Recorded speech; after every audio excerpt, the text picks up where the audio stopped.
He was the most powerful king who commanded thousands and conquered everything. But he's suddenly transported to another world, and he hears a voice telling him to seek the light in his next life.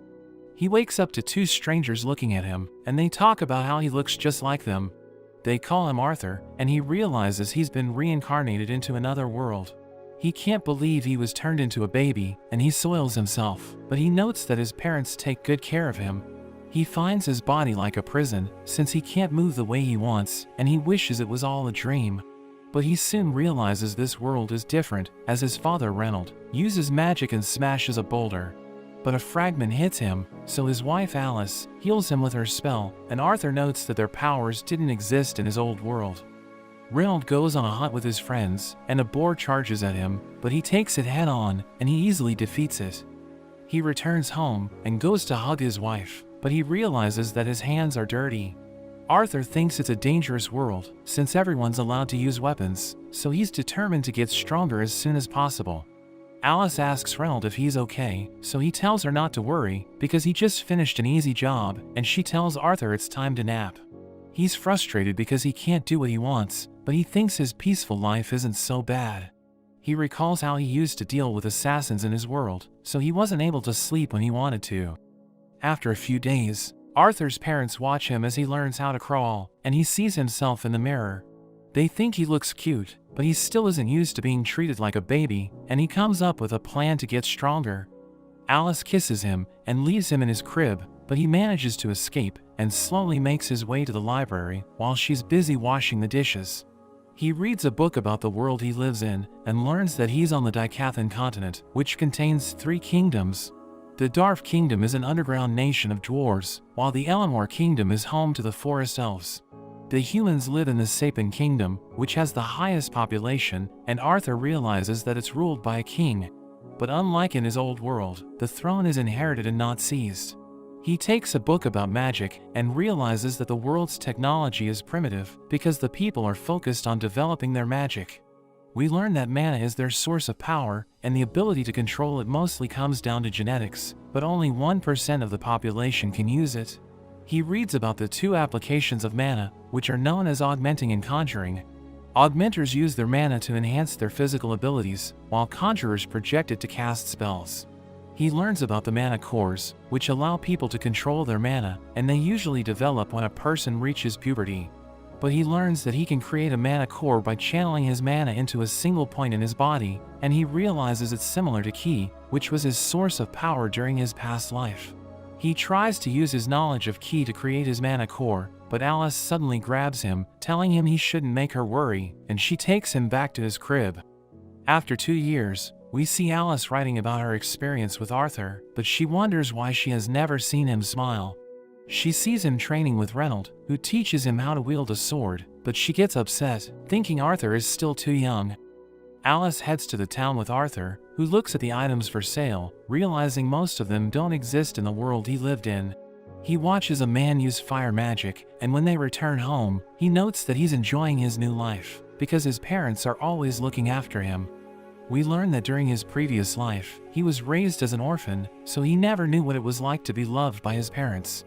Alice tells him she enjoys every moment she spends with him, telling him he's just like his father. So she thinks he'll also become an adventurer when he grows up, but she wants him to live a peaceful life. He watches Reynolds as he uses his mana to launch rocks into the air, and he thinks he was able to impress Arthur, but he notes that it'd be faster if he just picked them up. Alice tells him it's time for his nap, but he wants to read instead, and he uses his cuteness to convince her to let him do it. She leaves him in the library, and he works on creating his mana core. He focuses all of his mana into a single point in his body, but there's suddenly an explosion, and Reynolds shields Alice with his body.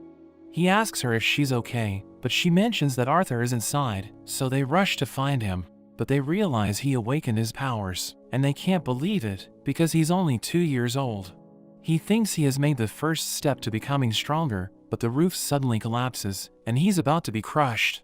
He realizes he was careless, and thinks it's too early for him to die, but his parents save him. Reynolds pushes the debris away, and they start crying, because they thought they lost him. But he doesn't understand why they're getting emotional, since he didn't know what it was like to have parents, and he also starts crying, but he struggles to understand his emotions. In a flashback, A man is accused of trying to kill Arthur, and the council tells him to return to his homeland, where he will be tried for his crimes.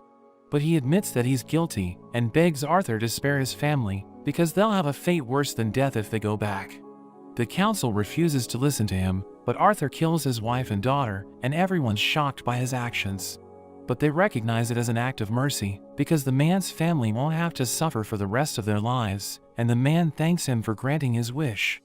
We return to the present, as Reynolds gives Arthur his gloves, but he refuses to take it, and decides to use a sword instead, because he knows that it isn't a good weapon for a child. They start training, and Reynolds strengthens his sword with his mana, but Arthur does it as well, and destroys his sword in one hit. After that, Reynolds tells Alice they need to hire a teacher for Arthur, because he knows how talented he is. She doesn't want him to leave their house, so she offers to teach him her magic instead, but Reynolds reminds her that he can't learn her spells. He reveals that Arthur destroyed his sword during their training, and she can't believe it, since he's only 4. But she still refuses to let him leave their house, and they start arguing, but he mentions that they can go with him. They think it's a great idea, because they can hear everyone praise his talents, and they're excited to leave their house. They meet a group of adventurers, and one of them notes that Arthur has met them before, but thinks he doesn't remember them. But he knows that they're the Twin Horns party, and his parents used to work with them. The man introduces himself as Adam, and a girl hugs him, telling him to call her Angela. Another man puts him down, and introduces himself as Durden. But he notices a girl watching him, so they tell him her name is Jasmine, and their archer introduces herself as Helen. They begin their journey, and Alice tells Arthur to enjoy his first trip, but he notes that their transport is primitive, because he's used to traveling in battleships during his past life. He knows that their destination is Zyrus City, and he's looking forward to seeing it, but they have a stopover, and they suddenly get attacked by a pack of wolves. But the party fights them off, and Arthur is impressed by their moves. They eat the wolves for dinner, and Reynolds tells Arthur to eat as much as he wants. He thinks he can't be picky, since they're traveling, but he realizes that Alice has no appetite. She tells him she's full, but he realizes she only had a bite. She sees that Reynolds is injured, so she decides to heal him, and the others keep watch, because they don't want anyone to find out about her powers. We learn that she's a special kind of mage called an emitter, but she needs to keep it a secret, because people might take advantage of her if they learn about it. Adam asks Reynolds if he can borrow Arthur, because he wants to play with him. But he takes out his weapon, so Arthur realizes that he wants to fight, and sees that nobody's trying to stop him. He uses his mana to strengthen his weapon, and Arthur thinks he won't hold back, so he prepares to fight, and also uses a skill to boost his speed. He charges in, and Adam prepares to attack him, but he suddenly disappears, and gets behind him. Everyone's impressed by his speed, but he suddenly loses his footing, because he still isn't used to fighting in his body. Adam blows him away, but Angela uses her wind magic to help him land safely. Everyone wonders why Adam didn't hold back, so he explains that it's because Arthur is a monster, wondering what kind of training he's been through. Jasmine wonders how he was able to improve his speed, and asks him to teach her the skill he used. He realizes she's the type of person who will stop at nothing to achieve her goal, so he ends up agreeing to teach her. They continue their journey, and everyone trains Arthur to become an adventurer. He shows his skill to Jasmine, and uses it to run with incredible speed, but she easily catches up to him. On his birthday, Jasmine gives him a knife, so he realizes that she has opened up to him, and everyone notes how she's acting different than her usual self. They prepare to move out, but Arthur realizes Alice is acting strange, so he asks her what's wrong, but she tells him she's okay. As they continue on, they suddenly get attacked by bandits, and their leader notes that he'll take the women and children so that he can sell them for money. He orders his men to attack, so they charge in, and Arthur's companions try to fight them off, but there are too many of them. Reynolds crashes into Arthur's carriage, and Alice rushes to heal him, but he tells her she can't let the bandits learn about her power. He tells Arthur to help her escape, but he explains that he's strong enough to defeat the bandits, so he wants to join the fight. But Reynolds reveals that Alice is pregnant, and Arthur realizes it's the reason why she's been acting strange. Reynolds tells him he's about to become a big brother, so he needs to use his powers to protect her. He runs away with her, and the bandit leader orders his men to stop them, but Reynolds charges at him. He tells Reynolds he isn't strong enough to defeat him, but he goes all out and starts to push him back. There are bandits that are in Arthur's way, but his companions clear a path for him, telling him to escape with his mother. He recalls that he has killed countless people, so he doesn't value the lives of others. But a mage suddenly casts a wind spell, and he pushes his mother out of the way, and he gets hit instead. But he throws his knife at the mage, and it wraps around his leg, causing him to fall. Everyone realizes Arthur is in trouble, so Angela and Durden try to save him with their magic. He notes that he feels strange, because he's about to fall to his death, but his heart feels full. He thinks the man who begged him to spare his family felt the same way, and realizes that his parents cried when they saved him, because they were willing to risk their lives to protect him. But he knows that they'll also cry if he dies, and notes that he was looking forward to becoming a big brother. He later wakes up in the middle of the woods, realizing he was able to survive, but the ground suddenly starts shaking, and a dark creature appears, calling him by his name. He tries to attack it, but it flicks him away, telling him he still has a long way to go. She introduces herself as Sylvia, and tells him she's his ally, but he isn't sure what she means. She gives him some fruit, telling him he needs them to recover, but when he tries to move, he cries as he feels pain. She tells him he's lucky to be alive, and notes that she'll answer his questions after he eats the fruits. So he eats them, and he asks her what happened to his parents. She reveals that they're safe, telling him they already left a few days ago, and he starts crying tears of joy because he thought they didn't make it. After a few more days, we see that Arthur has already recovered, and he wants to go home. But Sylvia tells him he can't just walk away, since they're on the outskirts of the Elshire forest, and it's filled with wild animals and outlaws. She promises to open a dimensional rift to help him return home, but she notes that it'll take time to prepare. He starts training with a stick, and we learn that he finds her scary because of her appearance. He knows nothing about her, since she isn't telling him anything, but he thinks she's a good person. He activates his mana core, and she's impressed that he can do it at such a young age, but she uses her hand to gather mana, asking him if he knows what she's doing. So he notes that she's using magic and collecting mana at the same time, and she explains that humans can't usually do it because of the way they view mana. He tells her he wants to learn how to do it, but she asks him what he'll do with it, because she knows that he'll attain a new level of power after he learns it. He recalls how the bandits attacked his parents, and tells her he'll destroy everyone who takes away what's precious to him, but she flicks him away. She tells him he failed, so she won't teach him the ability, asking him if he thinks killing people is fun. She notes that her hand can easily tear him apart, but it can also touch him gently, and she asks him which one he prefers. So he tells her he prefers the gentle one, and she notes that she doesn't like violence because it makes people hate each other, telling him she wants him to live a peaceful life. He wonders why she would say that, thinking she must know everything about him, but he knows that it's impossible. She asks him what he'll do once he gets stronger, and he recalls the moments he spent with the twin horns, telling her he'll use his powers to protect everyone. She notes that his answer is perfect, but we see a creature searching for her, and it flies away, leaving a dead dragon behind. In a flashback, Arthur meets a man named Malone, who welcomes him to his office. We learn that Arthur is a king in name only, and the Parliament holds all the power in the country, which is facing a crisis. His role is to act as an agent of war, and Malone praises him for winning countless battles for the country. He wonders what Arthur is doing there, but he suddenly takes his leave. We return to the present, as Sylvia teaches Arthur how to use magic while collecting mana, and he recalls how he used Ki to defeat his opponents in his past life. He manages to use the skill, and realizes he can move while it's active, so she praises him, but she senses something approaching. So she makes him hide under the rubble, and tells him not to make a noise, as he sees the creature who was searching for her. She wonders how he found her, so he reveals that the scent of blood led him there, and tells her to come with him.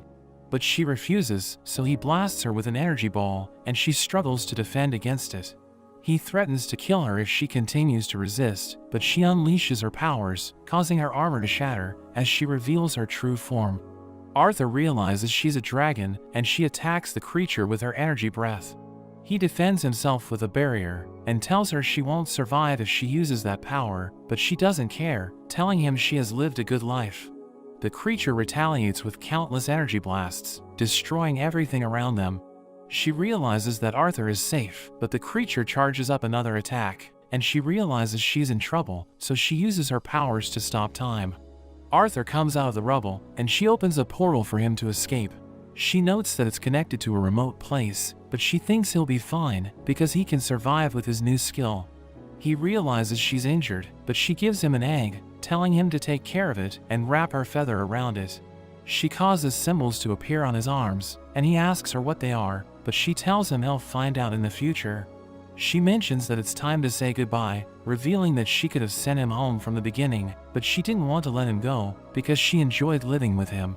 She tells him she isn't strong enough to protect him, so he needs to escape, and he realizes that the moments he spent with her changed him. He notes that he considers her as family, but she reminds him that he already has a mother, so he decides to call her his grandma, and she cries as she hears it. She thanks him, but tells him it's time to go, so he takes the egg and feather before escaping through the portal.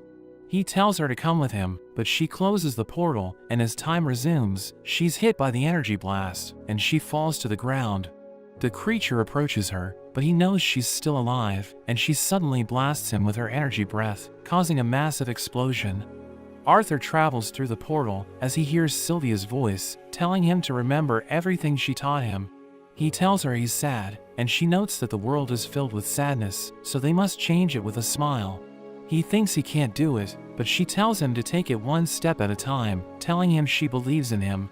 She reveals that she knows about his past life, and she tells him not to fill his heart with anger and hatred, wanting him to live a life filled with the blessing of light. He wakes up in the middle of the woods, and he thinks about Sylvia's final words. He prepares to continue his journey with the egg she gave him, but he suddenly hears a noise. He enhances his speed to jump around the forest and sees an elf girl surrounded by bandits. She cries for help, but they tell her no one's coming for her, and they discuss how much they can make by selling her. Arthur recalls the moment his family was attacked by bandits, and he thinks about killing them, but he remembers that Sylvia wanted him to live a peaceful life, so he decides to control his emotions. The bandits take the girl, and they travel through the woods, as Arthur continues to follow them. Later on, the bandits have a break, so Arthur prepares to make his move. He wonders why the forest hounds pulling the carriage are so obedient, and realizes their collars have magic. He throws stones at one of them, and they become agitated, so one of the bandits tries to quiet them down. But Arthur suddenly appears behind him, killing him with a single hit, and he takes his knife. His companion sees his body, but Arthur sneaks up on him and takes him out as well. Another bandit appears, so Arthur attacks him, but their leader hears him screaming, so he wonders what happened. The bandit warns him that a mage is attacking them, but he realizes that Arthur is just a kid, thinking he can sell him if he captures him alive. He enhances his body and lunges at Arthur, but he manages to dodge him. He throws his knife at the man, but he just catches it and kicks him away. The man praises him for putting up a good fight, but he tells Arthur to give up, because he doesn't stand a chance. But he burns the man's leg, so he becomes angry, telling Arthur he's going to kill him, but Arthur throws his knife again, and it hits the man's head, killing him in an instant. The last bandit starts begging for his life, but Arthur finishes him off, and sets the girl free. He sees a silhouette covering her face, so he becomes confused, but he tells her she can go home now. She asks him about the bruises on his arm, and he thinks it isn't something a child should see, realizing it's the first time he's met someone his own age. He covers the bandits' bodies, telling her she's too young to see what happened, but she reminds him that he's also a kid. She wonders what happened to the bandits, so he notes that they had an accident, and he tells her she's safe now. He gathers her stuff, and tells her it was nice meeting her, but she grabs onto him, because she's too scared to be left alone, so he decides to keep her company. He wonders why she's afraid, because he thought elves were safe in the woods, but she tells him her parents warned her about the tree golems, which are said to eat children. She reveals that she doesn't know the way back, so he realizes that he can't just leave her, and he decides to help her return home. He thinks about killing the hounds, because he doesn't know how to control them, but she wants to set them free, telling him they were just being used by the bandits. She notes that the people of the forest cherish all life, and she removes the hounds' magic collars, allowing them to escape. They start looking for her home, and as they take a break, the girl reveals that her name is Tessia. Arthur gives her food, telling her they still have a long walk ahead of them, but she tells him it smells funny. She doesn't like it, telling him she wants to eat something sweet, and he thinks it's normal for her to act that way, because she's just a kid. She wonders what he's doing in the woods, and he reveals that he got separated from his family, so she thinks he also got lost. He asks her about the land of the elves, and she tells him her parents are always busy, so she spends most of her time with her caretakers. They continue searching for the Elenmore kingdom, and Arthur notices bugs flying around Tessia. She reveals that the elves use them to mark paths, and she puts one of them on his ear, as he realizes that it's how children play with each other. She mentions that she'll train at her master's place once her mana awakens, and he asks her if she has no organized education, but she doesn't know what he means. He sees a hound following them, so he keeps watching their backs, and as they're about to sleep, he's worried that it might attack them, so he tells her he'll keep watch while she rests in the tent. He starts thinking about the egg Sylvia gave him, but Tessia tells him to join her in the tent, telling him the beasts might attack him if he stays outside. He asks her if she's afraid of ghosts, but she explains that she's just thinking about their safety. He joins her inside, and she tells him to stay with her no matter what happens, so he promises not to leave her, telling her to go to sleep. She reveals that her grandparents told her all human men are perverts, but he tells her it's not true, but he realizes that she's already asleep. The next day, they continue their journey, as Arthur notes that Tessia is now comfortable around him. He helps her cross a river, but after some time, he feels an unbearable pain in his mana core. She leaves to look for healing herbs, but he tells her it's too dangerous, and as he waits for her to return, a hound suddenly appears. It gives him food that it hunted, and Tessia sees it, telling him it wants to repay him for setting it free. At night, they eat the food from the hound, and they both find it delicious. Arthur notes that growing children need meat, and Tessia reveals that she didn't find any herbs, but she found mushrooms instead.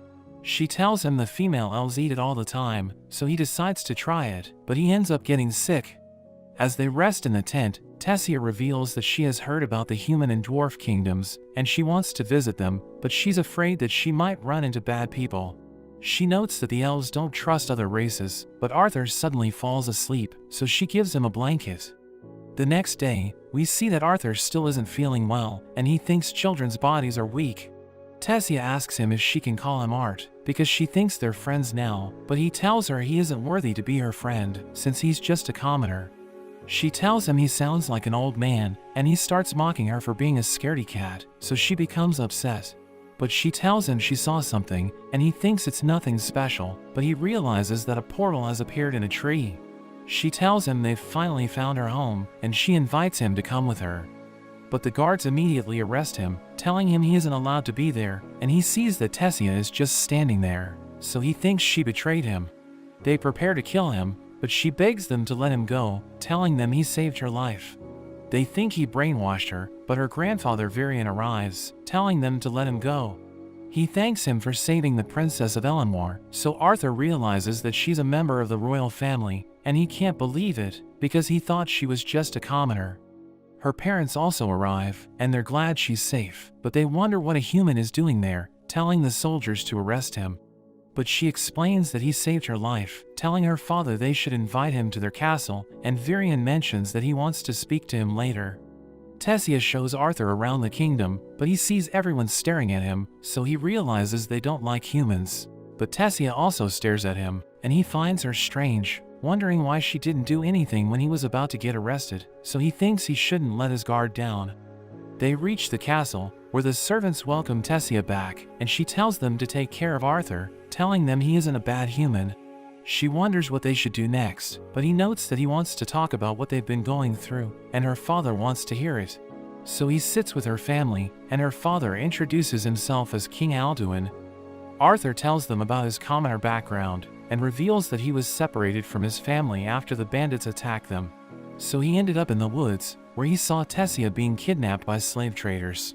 Alduin becomes angry hearing this, and notes that it's the work of barbaric humans, but Arthur explains that not all slave traders are humans. Varian wonders how he was able to save her from the kidnappers, so he reveals that he used magic to defeat them, and the guards don't believe him, because he's just a kid. But Tessia mentions that he's telling the truth, and Alduin believes him, but Arthur notes that he needs the elves to send him back to his family as a reward for saving her. Alduin explains that they don't want to help humans, but Arthur can't believe they consider humans barbarians, because they aren't so different, and we see Tessia staring at her father. So he decides to help Arthur, telling him the teleportation gate to the Sapien Kingdom can only be used every 7 years, and they still need to wait 5 years for it to reopen. But he notes that they can't keep Arthur in the kingdom, so he'll order the guards to escort him back home, telling him they'll have a squad ready for him in the morning. Arthur thanks Alduin for granting his request, and he's glad that he can finally return home, but he suddenly feels pain in his mana core again. After that, we see Arthur taking a bath, but he notes that the pain is getting worse, so he thinks he needs help. At night, Arthur sees Tessia with her parents, and he thinks about his family, wondering if they'll be happy to see him again. Tessia joins him, and she apologizes for her parents, but he knows that they were just worried about her, telling her she can continue acting like a spoiled princess. She mentions that he'll experience the same thing once he's reunited with his parents, but he isn't sure if they'll be happy to see him again, thinking he's the reason why the bandits attack them.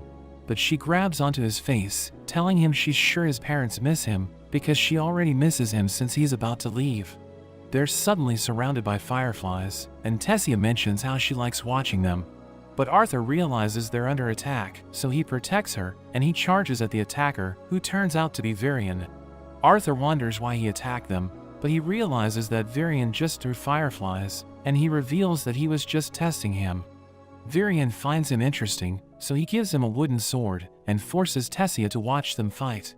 Arthur charges in, but Varian easily dodges his attacks, and he realizes he's too slow, so he tries to move as fast as he can. Varian breaks his sword, and the tip flies at Tessia, but Arthur manages to stop it. He uses his magic to attack Varian, but it doesn't work, and as he sees Varian's eyes, he remembers the beasts he fought during his past life, thinking he won't survive if he doesn't fight seriously.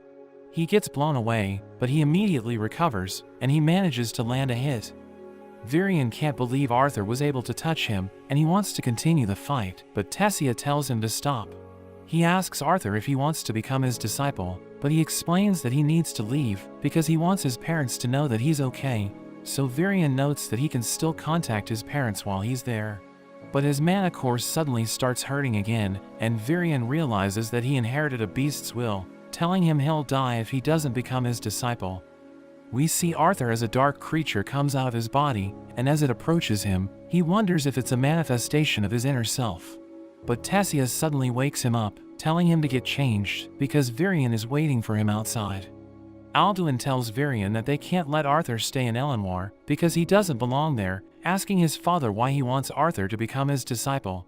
But he explains that he's just fond of him, and tells him to get in the carriage. As they travel, Varian notes that Tessia is always talking about Arthur, and he reveals she was always lonely, since she was the sole successor to the throne. She tried to make friends, but they all betrayed her, so she learned to stay away from people. But he notes that she always smiles when she's with Arthur, telling him she isn't always that happy, so he thanks him for helping her open up.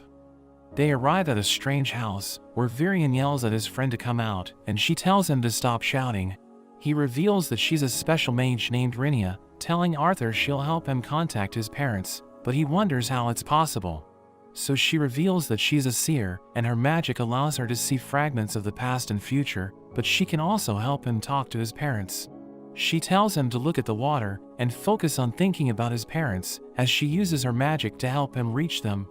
We see his parents as they prepare to eat, but they think about Arthur, because it's actually his birthday. We learn that they fell into despair after they lost him, and Reynold blamed himself for what happened, because he told Arthur to protect his mother. After the incident, they moved to a city, where Reynold got a job, and they found a new place to call home, but they still haven't moved on from what happened. They suddenly hear Arthur's voice, and he tells them he's still alive, but he's in the kingdom of Elenwar, where he's using magic to talk to them. He explains that he can't return yet, because he needs to fix a problem in his body, but he tells them he'll be back as soon as he recovers. He notes that he doesn't know when he'll be able to talk to them again, but he tells them not to worry about him. They're overjoyed to learn that he's still alive, and he starts crying, as he notes that he doesn't want to make them sad again, so he agrees to become Varian's disciple. They return to the castle, where Tessia convinces her father to let Arthur stay, and Varian notes that he'll take responsibility for anything that happens, since Arthur is his disciple. After that, Alduin apologizes for being rude to Arthur, and tells him he's welcome to stay in the castle. He realizes that Tessia and Varian are Alduin's weakness, and he tells him he feels honored, but Tessia mentions that she wants to play with Arthur. Tessia takes Arthur to the town, where he bumps into a boy named Ferrith, who tells him he doesn't belong there, and the kids start insulting him because he's human. She tells him to ignore them, and Ferrith notes that being with a human will ruin her reputation, so he offers to escort her, but she refuses to go with him. Arthur starts mocking him for having a ridiculous name, and he becomes angry hearing this, so he challenges Arthur to a duel. He realizes everyone is watching them, and Ferrith tells Tessia to judge their fight. As the match begins, Ferrith immediately charges in, but Arthur easily knocks him out. He can't believe the fight is already over, but Tessia tells him to run, and they enjoy the rest of the day together, as Arthur realizes that he's growing attached to her. She asks him if he's ready for his training tomorrow, and he recalls that Varian warned him that his training as a beast tamer will be brutal, but it will lead to significant results if he can endure it. He tells her he's excited for his training, telling her he'll work hard for his future, and she notes that she'll also work hard, because she doesn't want to lose to him. The next day, Varian tells Arthur it's time to begin his training, and he knows it will be difficult, but he's determined to get through it. 3 years later, we see Tessia telling Arthur to wake up, and she uses her mana as she grabs him, causing him to scream, and he tells her to be more gentle. They start training together, and Varian watches them as they fight, realizing they're ready for the next step. He reveals that once a mage stabilizes his mana, he can obtain one of the 4 magical elements. Varian explains that a mage's race will determine the elements he can use, revealing that the elves have the wind element, while dwarves are better at using the earth and fire attributes. But humans are able to use all 4 elements, and Arthur is surprised hearing this, but Varian reminds him that he can only pick one of them. Tessia wonders why Arthur didn't use magic while he was training his body, so Varian tells her it's because he's weak. He notes that Arthur's mana core contains a beast's will, which ruins the balance between his body and his mana core, and it's the reason why he's been feeling pain. We learn that when an elf awakens their magic at the age of 10, they're considered to be gifted, but Tessia was able to use magic when she turned 9, and she started training with Arthur ever since. Varian tells him it's time to awaken the beast will inside his body, telling him he'll no longer feel the pain in his mana core if they succeed, and he'll become a real beast tamer. Varian tries to spark a flame in his mana core, but a bright energy suddenly comes out of his body, and it blows Varian and Tessia away. They wonder what just happened, and Arthur loses consciousness, so they take him back to the castle. He later wakes up, and Varian asks him if he's familiar with his beast will, so he explains that he got it from a dragon. Varian can't believe it, and he tells Arthur not to tell anyone about it, because a dragon's will could attract unwanted attention.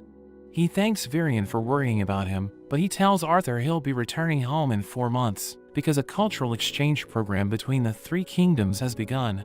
So the entrance to the human city of Xyrus will open, and Arthur will finally be able to go home. But he's sad hearing this, and we see that Tessia isn't happy to learn about it either. That evening, as Arthur prepares to sleep, Sylvia's egg suddenly hatches, and a baby dragon emerges. He finds it cute, but it suddenly bites him, causing a marking to appear on his arm, and he starts hearing the dragon's voice. He realizes that it can talk inside his head, and he decides to name it Sylvie, telling her to consider him as her father. The next day, Tessia goes to wake Arthur up, but she screams as she sees Sylvie, so he wakes up, but he realizes that she's hugging it since it's so cute. They go to train with Varian, who freaks out as he sees Sylvie, and he realizes that it hatched from the assimilation of the beast's will. Arthur wonders what he should do with her, and Varian notes that nobody believes in dragons, so he can just tell everyone it's a mana beast. Varian tells him he has awakened as a beast tamer, so he now must train his beast in mana core, telling him the best way to do it is through a real fight.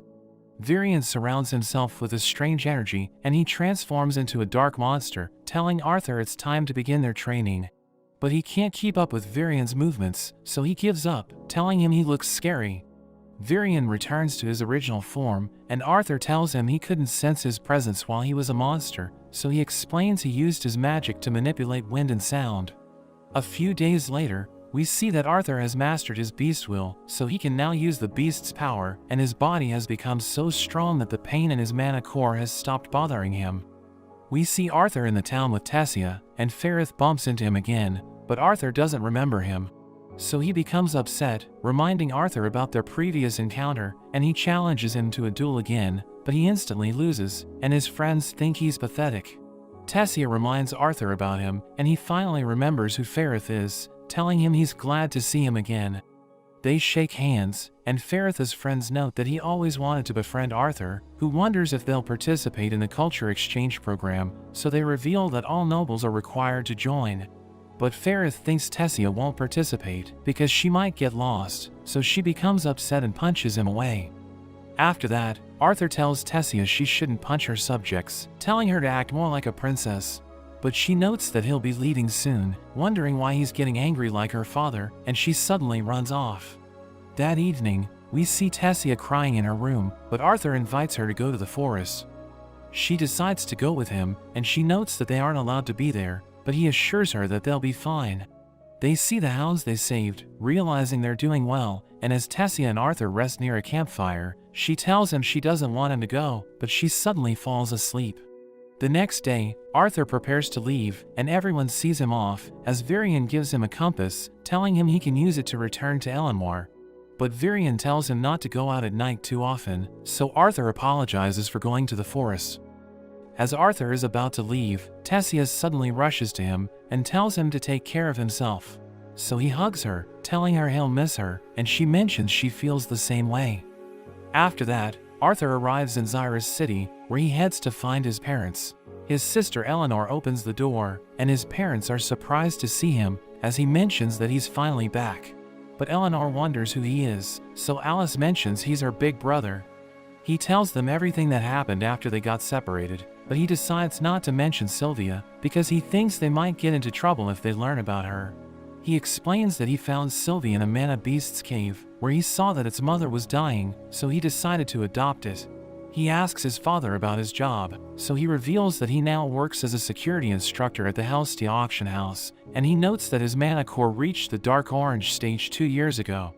We learn about the colors of mana, which range from black to white, and the brighter colors are considered superior to the darker ones. Arthur knows that Reynold trained to level up his mana core, and he asks Arthur what stage he's in, so he reveals that he's light red. Reynold can't believe it, realizing Arthur is about to overtake him, and he thinks they should spar in the garden. His boss Vincent Helstia suddenly bursts through the door, asking him about Arthur, so he introduces himself to Vincent's family. Vincent's daughter Lilia finds Sylvie cute, so she asks for Arthur's permission to touch it, and Reynold mentions that they're about to have a sparring match. They head outside, and Vincent can't believe Arthur's mana core is bright red, because he's only 8, revealing that even the geniuses of the Xyrus Academy barely reach dark red by the age of 11. But Arthur notes that he hasn't been training his mana core properly, because he focused on assimilating Sylvia's will. He starts fighting his father, who blocks his attacks, telling him his skills have improved, but he mentions that he'll start fighting seriously. He surrounds his body with flames, as Arthur notes that augmenters can't manipulate the elements around them, so they usually struggle to identify the element that's compatible with them. But after reaching a certain level, they can decide which element they want to use, and those with exceptional talent can control more than one element. Arthur struggles to keep up with his father, so he decides to go all out, and a bright energy covers his fists. He rushes forward, but Reynolds still manages to overpower him, and he gets pushed back. But he recalls that Varian taught him how to go beyond his limit, and lightning suddenly starts coming out of his body, and it sets the ground on fire. Reynolds knows that he's using high-level fire magic, and Arthur controls the water from the fountain to put out the fire, which shocks everyone, realizing he can use 2 elements at the same time. Reynolds tells him he's amazing, but he reveals that he just learned it recently, revealing that he can barely control it. After that, Vincent notes that Arthur has a bright future ahead of him, so he suggests sending him to the Xyrus Academy, which is the most prestigious school in the continent. His wife Tabitha tells Reynolds not to worry about the tuition fees, because they'll pay for it, and Vincent notes that he knows the director of the school, so Arthur can enroll even if he's underaged. But he explains that he just reunited with his family, so he wants time to spend with them. We see Arthur walking around the house, and he comes across Lilia, who takes him to her special dining area. The servants give her food, and they tell Arthur that she goes there whenever she's stressed, revealing that her parents want her to become a mage, even though they can't use magic. The next day, Arthur meets the Twin Horns party, and they're all happy to see him, telling him he's grown. They reveal that they found a high-paying job in a remote city, so they're all doing well, and Angela notes that they've been to different places because of their job. Arthur realizes that he has only seen the Dicathan continent, and he considers becoming an adventurer so that he can explore the rest of the kingdom. We see Arthur giving Sylvia a bath, as he thinks about how Lilia's parents want her to awaken her powers, and he notes that he can't get it out of his head. After that, Alice tells Arthur they need to get him cleaned up, and she takes him to a hairstylist, who tells him he'll shine after his haircut. Everyone's impressed with his new look, but he wonders why they took him to the hairstylist. So Tabitha explains that they want him to look his best, because they're planning to take him to the Helstia auction house. But she notes that they'll just show him around the city for today, and Eleanor tells him to escort her, while Lilia mentions that she's jealous because Eleanor used to be attached to her before he arrived. He explains that it's because he just got back, and they explore the city together, but they come across a group of students from the Xyrus Magic Academy. Lilia explains that their uniforms give them authority, but Arthur thinks they're dangerous because they look like troublemakers. He sees a shop selling beast cores, which grant power to their users, and Tabitha notes that the cores with a beast's will are worth over 100 gold coins. He doesn't know how much that's worth, so she explains that it's enough money to live for 250 years, but Lilia notes that there are cheaper cores available in the weapons stores. She wants to buy one of them, but Tabitha tells her it isn't a shortcut to awakening her sorcery, and notes that she's too young to have a beast core.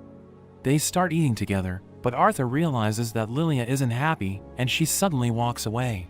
So he follows her to a shop that sells beast cores, and she realizes that she can buy one of them with her allowance, but he stops her, telling her it isn't the key to awakening her magic. She thinks it's worth a try, and explains that she tried everything to awaken her magic, telling him he wouldn't understand how she feels, since he's a prodigy. He realizes that he's the reason why she feels pressured, so he wants to talk to her, but she tells him to leave her alone, and accidentally bumps into a student from the academy. She immediately apologizes, but he starts bullying her, and the shopkeeper hears the commotion, but he realizes that the students are from the Xyrus Academy, so he decides to leave them alone. Their leader threatens her with his magic, so Arthur prepares to take them on, but Tabitha suddenly arrives, telling them Lilia is the daughter of the Helstias. They know that her family donates to the academy, and the director will scold them if they mess with her, so they decide to walk away. But one of them thinks she's trying to buy her spot in the academy because she has no talent whatsoever. After that, Vincent learns about what happened, and Lilia apologizes for getting into trouble, but he tells her not to worry, because it won't be a problem after Arthur joins the academy. She thinks her father wants to send him in her place, because she still can't use magic, and Tabitha tells her to calm down, but she tells them that she hates them. She heads to her room, where she wonders when her magic will awaken, and she thinks her parents are donating to the academy, because they want to secure a spot for her. Arthur suddenly visits her, telling her he never wanted to take her spot, but she reveals that she's jealous because he stole her father's attention. She thinks it's her fault for not awakening her magic, thinking her parents must be tired of her, and he understands how she feels. He grabs her face and tells her everyone knows how hard she's trying, but her father is fond of him because he's just like Eleanor, who's attached to him since she just met him. Lilia thinks she's just pressuring herself, but he thinks it isn't true, and asks her if she really wants to use magic. After that, Arthur tells Vincent that Lilia ran away from home and went on a quest to awaken her magic, but he tells him not to worry, because he knows where she's going. He gives Vincent a letter, and he realizes that she left because she thinks she's a burden to them, but she promises to become a sorcerer in the future. He thinks he screwed up, because he pressured her to become a sorcerer so that she would have a good future, but he notes that he still loves her even if she can't use magic. She suddenly appears, and she apologizes for lying to him, but Arthur reveals that he was the one who planned everything, because he wanted to test her parents. Vincent realizes that he was insensitive, and he tells Lilia she doesn't need to attend the academy, promising to make her happy even if she doesn't become a sorcerer. But she notes that she wants to go to the academy, so that she can become a sorcerer who makes everyone happy. Arthur decides to awaken her mana, and he makes her sit with Eleanor, but Tabitha isn't sure if his plan will work. He tells them to take deep breaths and close their eyes, and Eleanor mentions that she saw lights for a moment, but he tells her they disappeared because she let her breathing get disrupted. Lilia notes that she can't see anything, but he tells her to relax, and he puts his hands on their backs. She starts to see lights, and her parents are glad that she has awakened her magic, realizing Arthur's plan worked. After that, everyone celebrates Lilia's awakening, and her maid tells her to eat as much as she wants. Arthur notes that it might take 2 to 3 years for her power to stabilize, telling her it will take a lot of work, so he wants her to train every day. Arthur heads to the Helstia auction house, where we see that Reynold is the head of security, and he orders the guards to stay alert. The host begins the auction and reveals that the royal family is in the building, so everyone cheers for them as Arthur realizes that they love the king Glader. The first item is an elemental weapon, which can immobilize its target, and it sells for over 50 gold, but Arthur realizes that Sylvie is missing, so he leaves to look for her. Vincent announces that the next item is a world lion cub, and he notes that it will become an A-class mana beast when it grows up. The bidding begins at 100 gold, and the nobles raise it to 450, but Prince Curtis tells his father that he wants it. So Glader puts a bid of 1,000 gold, which surprises everyone, and Vincent congratulates him on his purchase. We see Sylvie walking around the building when she comes across a mage named Sebastian, who tells her to go with him, but Arthur suddenly arrives and recognizes him as a royal conjurer. He asks Sebastian to return her because she's his partner, but he seems to be interested in her because he knows that she's a unique mana beast. Sylvie returns to Arthur and he prepares to leave, but Sebastian tells him to leave her behind because he wants to keep her as his mana beast. He notes that he can unlock her full potential and he threatens Arthur with his flames, but he doesn't care and prepares to walk away. But Sebastian mentions that he's a conjurer of the royal family, so he can punish Arthur's family if he doesn't cooperate. He becomes angry hearing this, and everyone in the building senses his overwhelming bloodlust, so they start to panic, and Glader orders his guards to stay alert. Sebastian freaks out, but Arthur realizes that he's screwed up because he let his emotions get the better of him. Glader knows that Reynold is the head of security, and he admits that he wasn't able to catch the intruder, so Glader wants to punish him. Sebastian tells him to have mercy because no one was hurt during the incident, but he mentions that he's interested in Sylvie. Glader notes that he has served the royal family for a long time, and he wants to reward him for his loyalty, telling Reynold he'll be forgiven if he lets Sebastian have Sylvie. But he explains that he's in no position to give her away because Arthur found her himself, so Glader asks him to give her to Sebastian. But he refuses to do it and notes that he can never replace her, so Glader offers to give him the World Lion Cub in exchange, thinking it's a fair trade. But Arthur notes that Sylvie isn't for sale, and Glader once again asks him to part with her. But he asks him if he could sell his own children, telling him he can't accept the answer because of his pride, and Sebastian is upset hearing this, so he orders the guards to attack. But Arthur easily takes them down, and Sebastian can't believe they're no match for him, but he wants to get Sylvie at all costs. He summons his flames to attack, but time suddenly freezes, and Sebastian wonders what's happening. He realizes that Arthur stopped time, and he tells Sebastian his spells won't work, so he starts to panic, telling him he can't defeat a royal conjurer. But he breaks Sebastian's leg, so he screams in pain, and Arthur explains that nobody can hear him. He starts begging for mercy, but time suddenly resumes as Arthur reaches his limit. He later wakes up and realizes he went overboard, since he still hasn't mastered his ability to stop time. Alice joins him, and he asks her what happened after he passed out, so she reveals that she used her powers to heal him. She takes him to the market, where she buys a clip for Eleanor, telling him to give it to her. She asks him if he wants to buy anything, but he's worried about their financial status because he thinks Reynold lost his job. But she notes that she also has a job, and they go shopping together as he helps her carry her things. Arthur returns home, but he sees Reynold arguing with a man who apologizes for what happened. He gives them a bag of coins and reveals that it's from Glader, telling them to accept it as a show of good faith for the incident. Arthur knows that he could have died, but he decides to accept it anyway, and the man notes that the guards who attacked him were fired.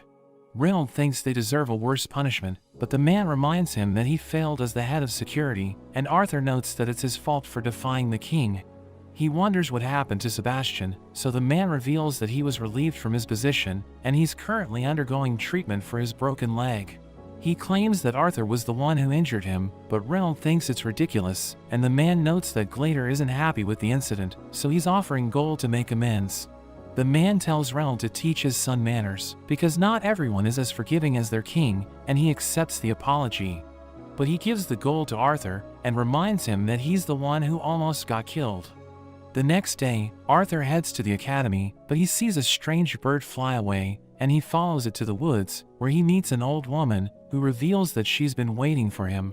He recognizes her as the director of the academy, and she explains that she wants to know how powerful he is, because Vincent told her about him. He can sense that she has incredible power, and he decides to show off his skills, to prove that Vincent isn't lying. He combines his wind and earth magic to launch rocks at her, but she easily destroys them, so he follows up with a fire spell, which summons burning weapons to attack her. But she casts wind magic to defend herself, so he decides to go all out, and uses mana to strengthen his body. He charges in, but she blows him away with her wind, telling him she's impressed by his abilities, but she can tell that he's overestimating himself. She tells him not to lose consciousness, and uses her magic to create a piercing sound, which causes him to struggle, as he wonders if she's also a unique sorcerer. She stops using her spell, and tells him he passed, but she wonders why he went there just to show her his powers. So he reveals that he needs her influence and authority to protect his family, promising to enroll at the academy if she grants his wish. But he explains that he's still underage, so she needs to wait 3 years before he becomes her student. She wonders why he doesn't want to begin his training yet, so he explains that he wants to enjoy his life, telling her about his dream to become an adventurer and explore the world. But he reveals that his parents don't know about his plan yet, so she tells him to convince them before she accepts the deal. After that, Vincent tells Arthur's parents about his powers, and Alice doesn't want him to become an adventurer, because she thinks he's too young to go off on a journey. He explains that he'll return every few months, telling her he wants to see the Decathan continent, because he still has much to learn about it. He tells them that he wants to feel what they felt while they were adventurers, but we learn that he just wants to test how strong he's become, and he thinks staying there to train is boring. Reynold knows that Alice is worried about Arthur, because it's dangerous to go on adventures, so he suggests sending him out with someone they can trust. Reynold asks his friends if anyone wants to travel with Arthur, and Adam notes that he isn't interested, because he's afraid that Arthur might kill him. Reynold mentions that he doesn't have much to offer, but he promises to repay the person who looks after his son, and Jasmine volunteers to do it.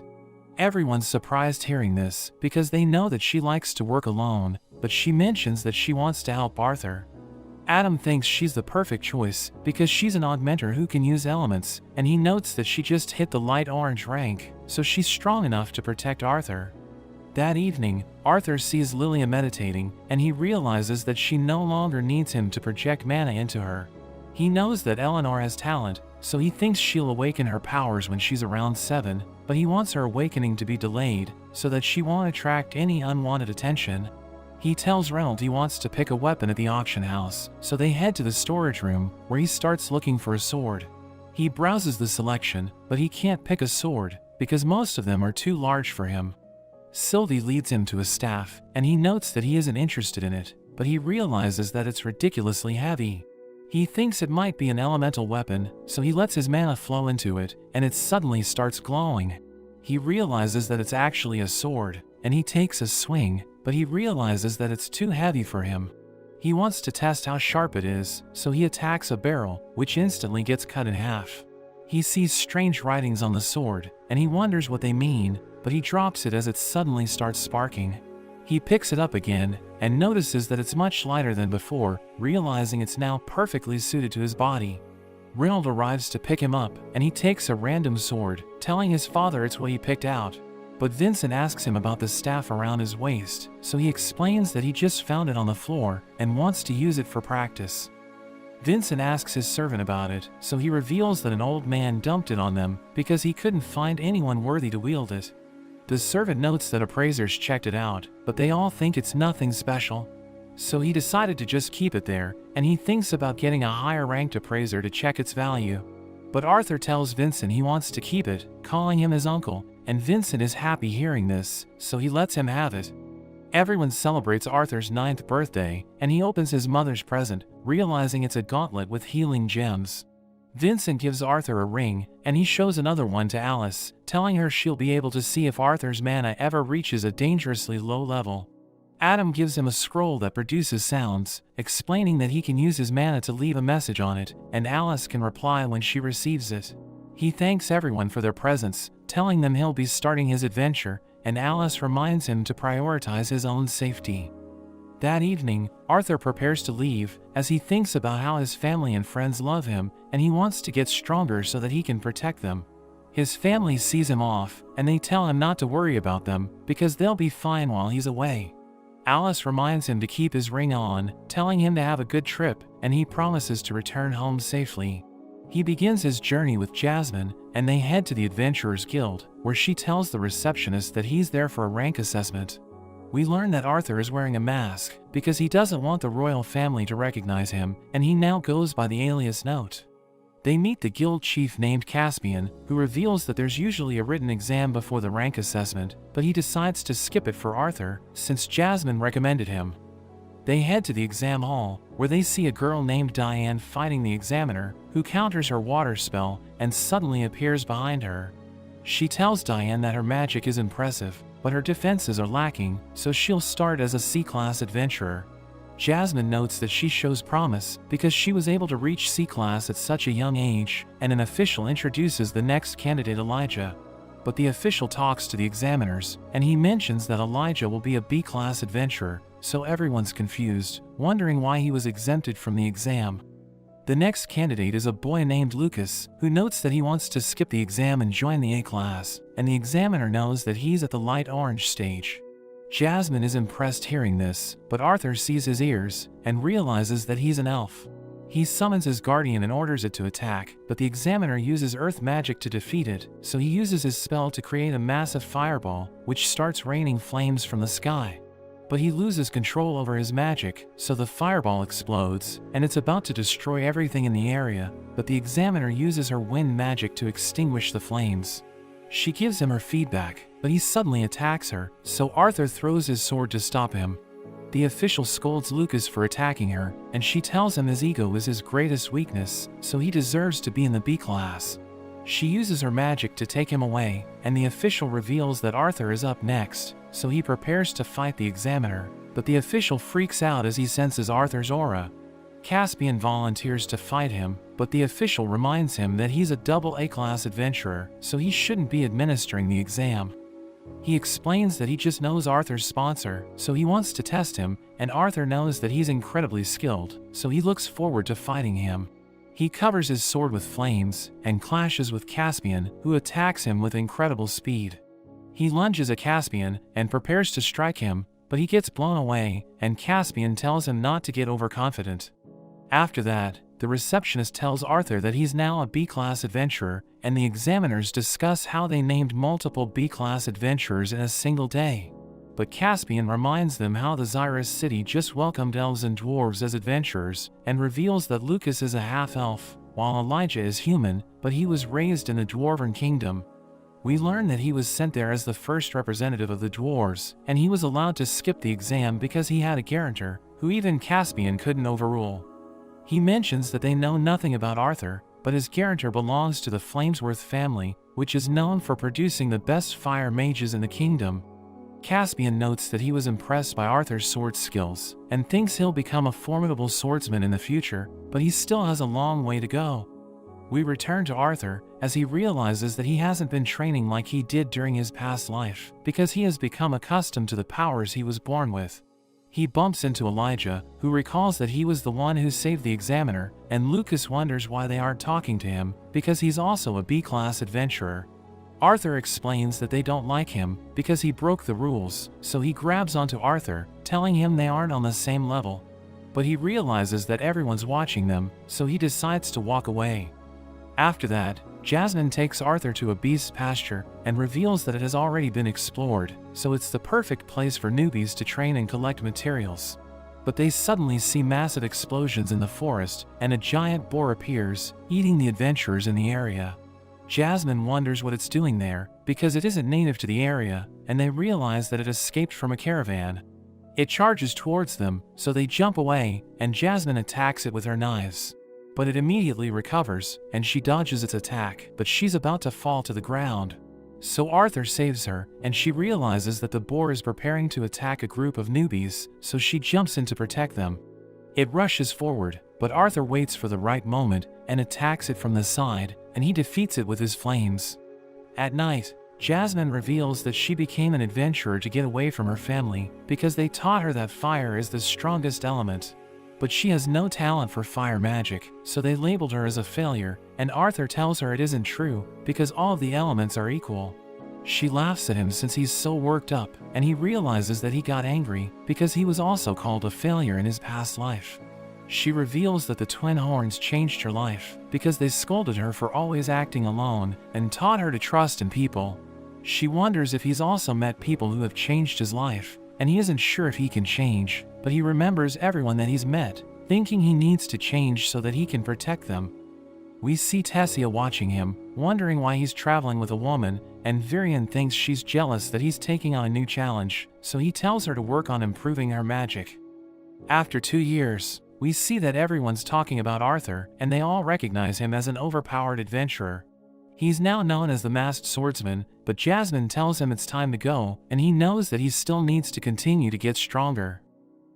Arthur talks to Jasmine about their next quest, and we learn that they've been sent to investigate a village near the Beast Glade, but they decide to prioritize their survival and avoid dangerous monsters.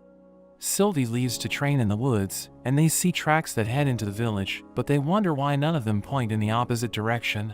They decide to dig deeper, and they reach the village, but wonder why there's nobody there. They see crystals everywhere, and realize the villagers are trapped inside them, but they see a girl, so they ask her what happened. She explains that she went to the forest to gather herbs, but everyone was already trapped in crystals when she returned, and Arthur thinks a monster is behind it. Jasmine notices a string attached to the girl, so she prepares to cut it off, but the girl suddenly gets dragged into the woods.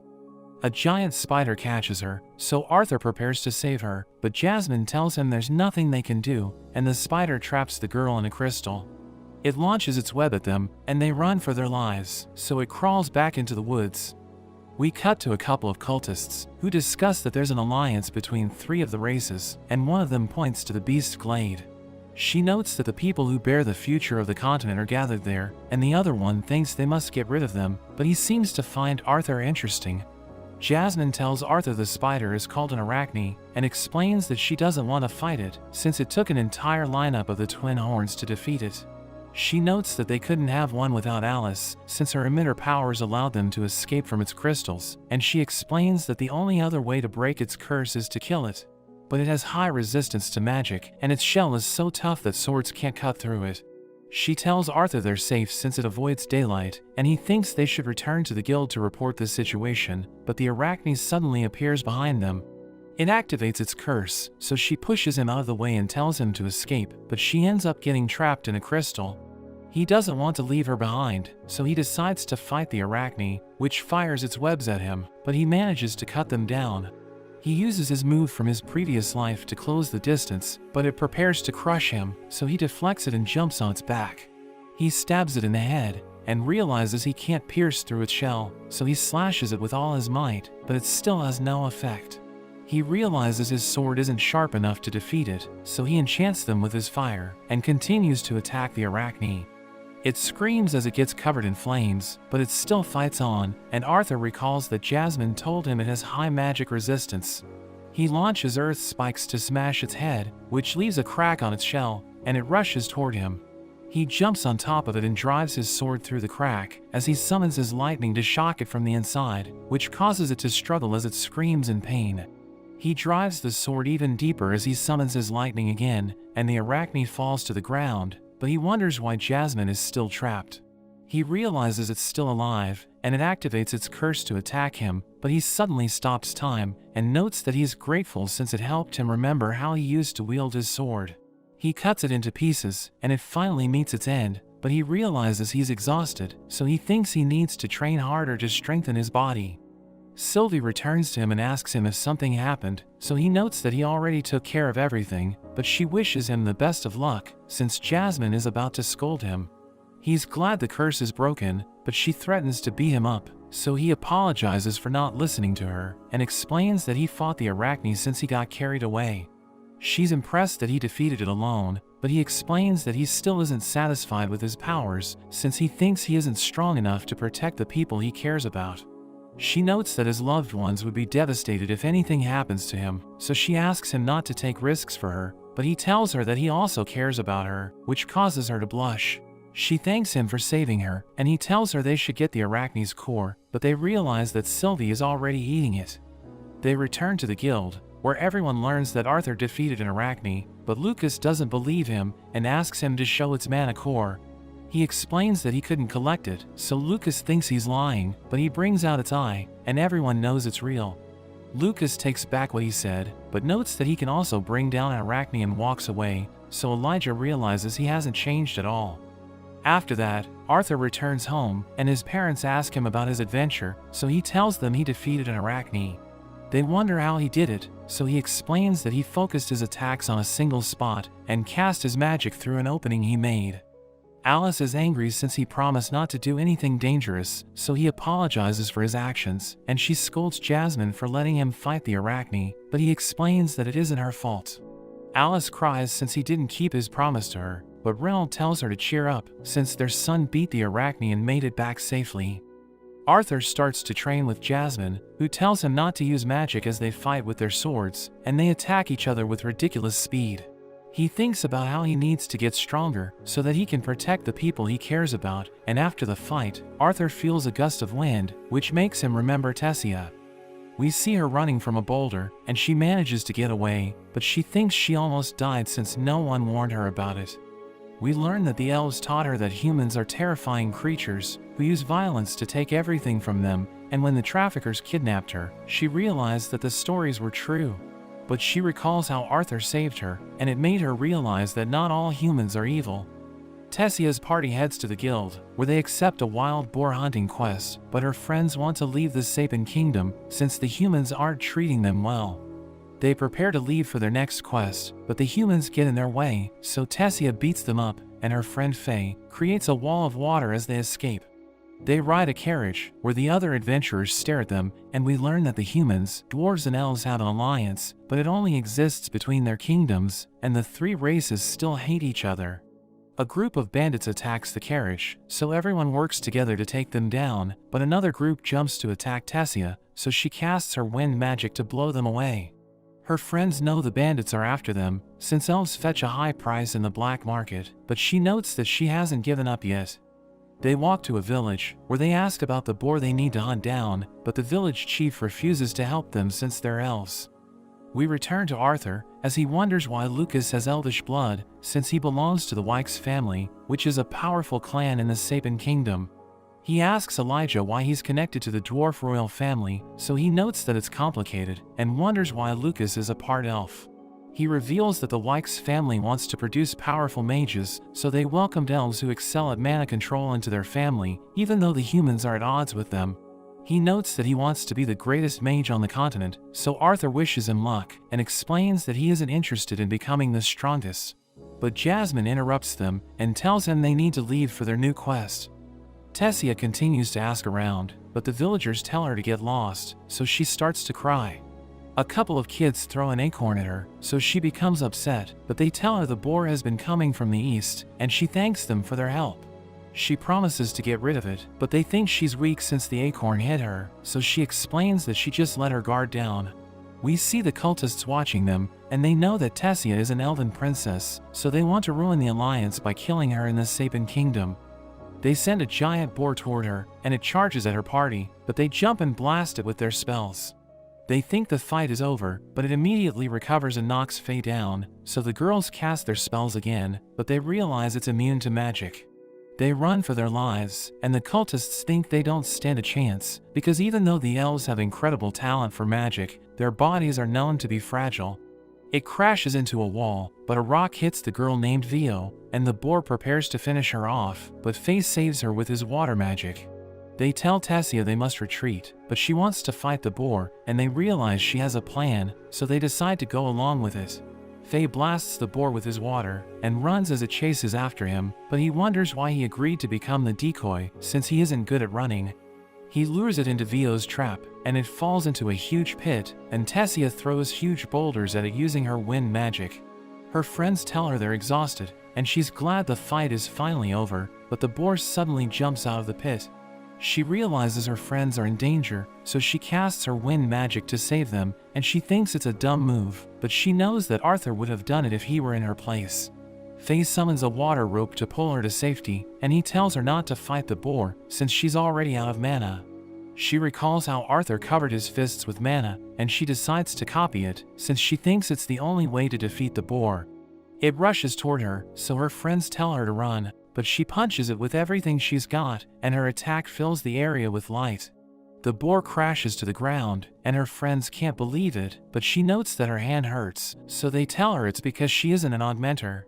The cultists realize she defeated the boar, and they think they underestimated her, so they plan to prepare a stronger beast to get rid of her. Tessia tells the village chief she defeated the boar, but he just walks away, and Faye tells her they shouldn't expect courtesy from humans, but the kids thank her for killing the boar. We see Varian talking with Cynthia, and she's impressed Tessia completed the quest, but he notes that he can't take credit for it, since she was blessed with good friends. Cynthia wonders who he's talking about, so he tells her she knows him well, and notes that Tessia will change the world thanks to him. Tessia and her friends discuss what to do next, and they decide to go to Xyrus, so Vio looks forward to seeing Arthur again. Tessia wonders how she knows him, so she reveals that she went to Xyrus with him, and Faye notes that they used to see him often. They start to talk about his family, but Tessia thinks it's unfair, since nobody told her where to find him. Tessia visits Arthur's home, and she's excited to see him again, but she doesn't know how she's supposed to greet him. His mother and sister suddenly appear behind her, so she freaks out and runs away, and they wonder what's wrong with her. We see Arthur and Jasmine on a boat, but a giant wave suddenly hits them, and they hold onto each other, but they still get separated. Arthur wakes up on a shore, and he runs to look for Jasmine, but he finds Elijah and Lucas instead. He tells them he's on a mission to capture a mana beast, but he got caught in a storm, and they reveal that the same thing happened to them. He shows them the boat he used with Jasmine, and Elijah hopes she's okay, but he's confident that she's still alive, and he tells Sylvie to look for her. We see that Jasmine is also looking for Arthur, and she remembers Reynolds telling her that high-ranking beasts have been appearing in lower-level quests. She wonders if the guild has misjudged the difficulty of quests, so he explains that it's possible, but thinks there are people behind it who want to ruin the Three Kingdom Treaty. He notes that he wants his son to stop adventuring because of it, but he knows that Arthur is stubborn, so he tells her to look after him. Back in the present, Jasmine jumps around the island to look for Arthur, and she sees a couple of guards, who are looking for their master Lucas. They reveal that the Sapin royal family sent them, but they ended up there after a storm hit them, and they cry since they can't find Lucas. Lucas activates his dimensional ring to summon camping materials, and we learn that Arthur wanted to buy one for himself, but he couldn't afford it since it was too expensive.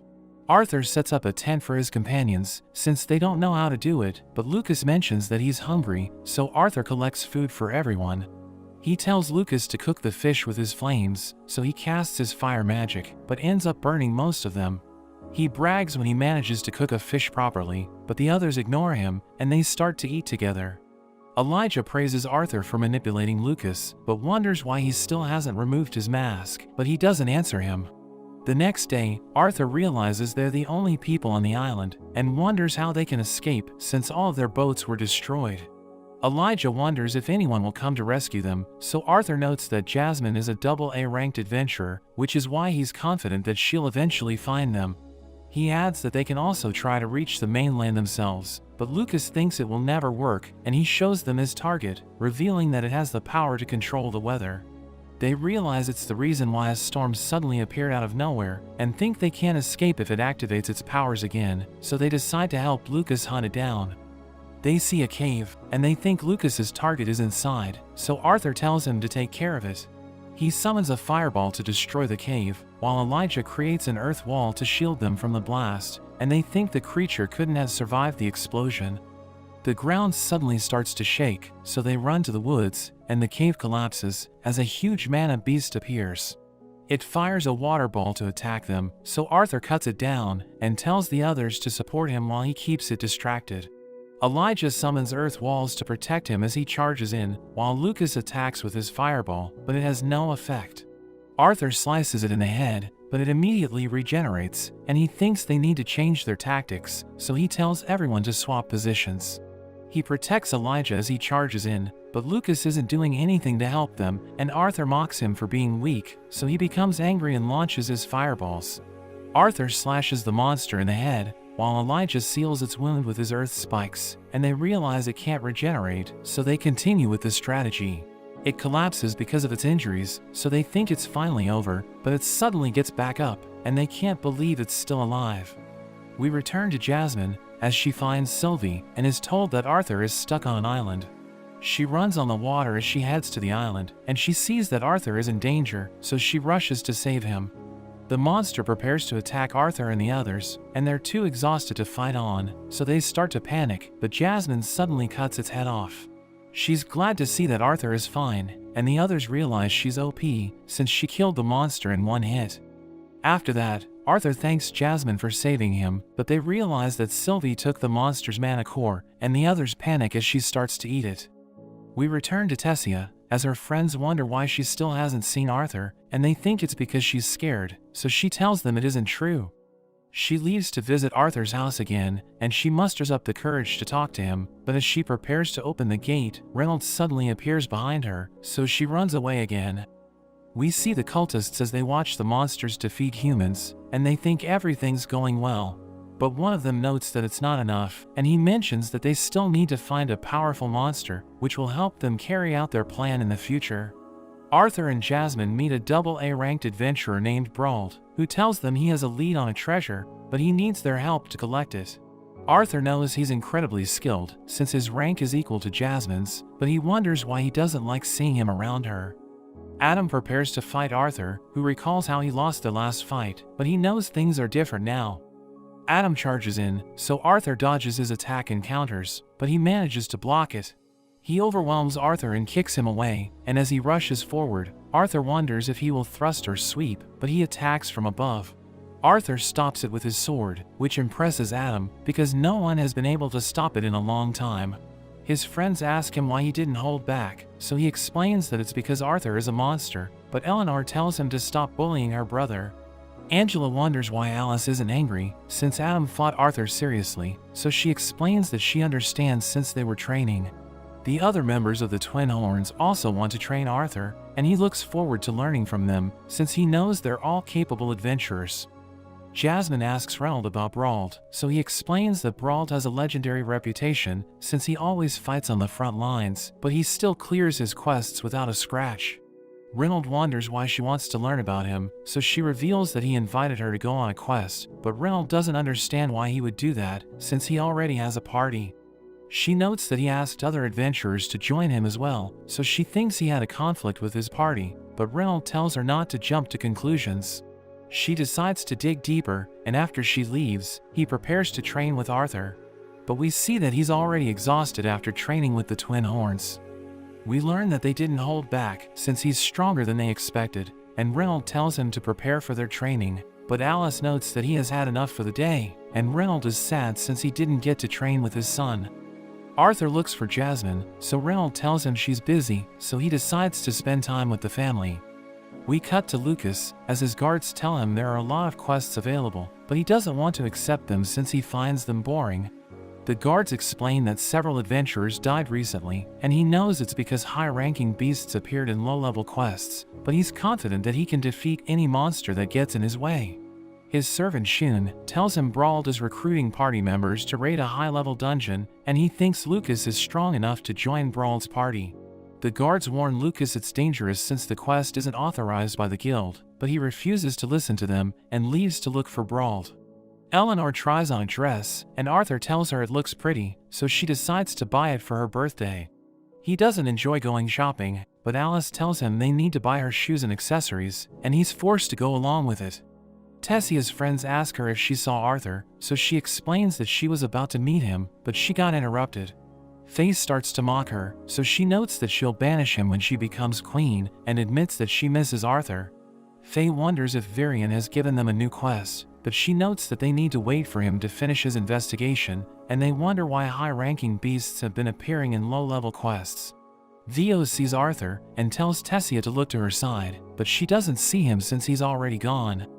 We see Arthur as he looks at the dimensional rings in a shop, and he asks Angela and Helen about the cheapest one available, so they tell him it can't even store their weapons. He thinks it's useless, and realizes he needs to buy the expensive ones to store everything he needs, but his mother and sister find him and tell him to help them with their shopping. Arthur returns home, and he tells Sylvie he's exhausted, but she wonders when they'll leave for another quest, since she wants to eat more anicaps. He realizes they need to go adventuring again, but notes that he's about to go on his last quest, since he only planned to be an adventurer until he could enroll in the academy. He visits Jasmine, but realizes she's wearing a dress, and Alice and Eleanor reveal that they picked it for her. He tells her it looks cute, but she becomes embarrassed and runs off, so he wonders what's wrong with her. After that, Jasmine tells Arthur she has decided to reject Brawl's invitation, since she thinks it's dangerous, but she knows he wants to accept it. He explains that he isn't sure, but tells her their next quest will be his last, so he wants to do something that will be memorable. She tells him his safety is their priority, but she understands why he wants to take risks, so she tells him to prepare for their last quest. Arthur and Jasmine prepare to leave, and Reynolds tells him to get back safely so that they can celebrate after the quest. Arthur and Jasmine go through a portal, and Sylvie notes that she'll stay behind since she doesn't like caves, but she wishes them the best of luck. Meanwhile, one of the cultists tries to take control of a monster, but it doesn't work since the monster's level is too high. But he thinks he has done enough, and he's excited to see what the monster can do. Arthur and Jasmine head to the entrance of the dungeon, where they meet the other members of Brawl's party, and they realize that Elijah and Lucas are also there. The A-ranked odd mentors Reginald and Creole introduce themselves to the group, and a man named Oliver reveals himself as an A-ranked conjurer. Arthur recognizes him, and knows he's an emitter like Alice, so he has high expectations for him. Another conjurer named Samantha looks forward to working with everyone, and Brawl joins them, telling them he'll serve as their leader. He notices that Arthur and Jasmine are carrying bags, since they don't have dimensional rings, so Elijah stores their bags for them. They enter the dungeon, as Arthur recalls that Brawl told them he was hired to collect a huge magic stone, which is found on the lowest floor. Creole asks everyone why they decided to join the dungeon raid, and notes that he's in it for the money, but Lucas and Samantha reveal that they just want recognition. Reginald notes that he also needs money for his kids, and Creole reveals that he wants to open a bakery, but he knows it's a huge investment. Brawl summons fire to light up the area, and notes that he's already scouted ahead, but he didn't reach the lowest floor. He explains that the dungeon is called the Tomb of Terror, since the monsters there come back to life after they're defeated, and they don't drop mana cores, so it's best to avoid them as much as possible. Everyone thinks they won't run into monsters near the entrance, but they suddenly get surrounded by bat runners, so they jump into action. Brawl tells them to conserve energy and mana, but Creole explains that it's easier said than done, since there are too many monsters. Arthur tells Lucas to use his fire magic while he backs him up, so Lucas summons countless fireballs, which wipe out the monsters. But Brawl tells him he wasted too much mana, and notes that they should go before the bat runners finish reviving. They reach a cliff, so Elijah casts his earth magic to make a stairway, and they use it to reach the bottom. Brawl mentions that there's a passageway ahead, and they continue to explore the dungeon, but Samantha suddenly activates a trap, which launches sharp rocks at her. Arthur cuts them down, but everyone wonders why Brawl didn't warn them about the trap, and they realize he didn't know about it. We learn that he received the quest from one of the cultists, who gave him a map to the lowest floor and offered to pay him extra if he went with skilled adventurers. But the cultist never warned him about the traps, and even told him that the Tomb of Terror isn't dangerous. Brawl tells everyone they must proceed with caution, but they reach an area filled with steam, and they ask Brawl what's going on, but he admits that he has no idea. They realize he didn't scout the dungeon before they got there, so Reginald becomes angry, but a giant worm suddenly appears, so Creole smashes it with his shield, forcing it to retreat. Reginald demands that Brawl tell them the truth, so he admits that his client gave him a map of the dungeon, and notes that he knew about the bat runners, but he didn't expect to run into the traps in the giant worm. Arthur realizes the client lied to him, and Oliver thinks they're doomed if they follow him, so he tells Samantha they should take the treasure while the others are busy with the worm. He starts to walk away with her, but Arthur senses danger, so he takes her back to the group, while Lucas protects everyone with his barrier. Oliver refuses to join them, but there's suddenly an eruption, and Samantha casts her water magic to save him, but the lava reaches him first. They see his charred remains, but Arthur notices the magic stone on his staff and tells Samantha to use it on her wand. The giant worm emerges from the ground, and everyone attacks it with everything they've got, as Samantha realizes that Oliver's stone made her magic stronger. Elijah restrains it with his earth magic, but it easily breaks free, so the augmenters charge in. Brauld and Jasmine slash it with their blades, but it barely takes damage, and Reginald smashes it with his hammer, but it immediately recovers and pushes him back. Arthur enchants his sword with flames, and launches a flurry of attacks, but the worm suddenly charges at Lucas, so Arthur saves him. Jasmine continues to attack it, but it hides in a hole, and the ground starts to shake, so Arthur realizes they need to prepare for another eruption. He tells Lucas to summon his barrier, but realizes he's too afraid to move, so he rushes to protect him. Lava fills the area, and everyone does their best to defend themselves, but Brauld ends up losing his arm. Arthur cauterizes the wound, and Creole gives him a sandwich, which he finds delicious. Creole reveals that it's his wife's recipe, so Arthur realizes he plans to run a bakery with her, but Lucas thinks they're doomed since Brauld lost his arm. He explains that it wouldn't have happened if Lucas had summoned his barrier, and they start to argue, but Arthur tells them to stop, and asks Brauld if they should still look for the treasure. He admits that he never even set foot in the dungeon before they got there, and thinks he got what he deserved for putting everyone in danger, but he tells them they shouldn't give up. He promises not to slow them down, and thinks Arthur should take over as their leader, since he was able to maintain his composure during their worst moments. He accepts the role, and they open the door to the lowest floor, but they're surprised to see an area filled with crystals. But that's where this video ends. Remember to like and subscribe to the channel. Thanks for watching, and I'll see you next time.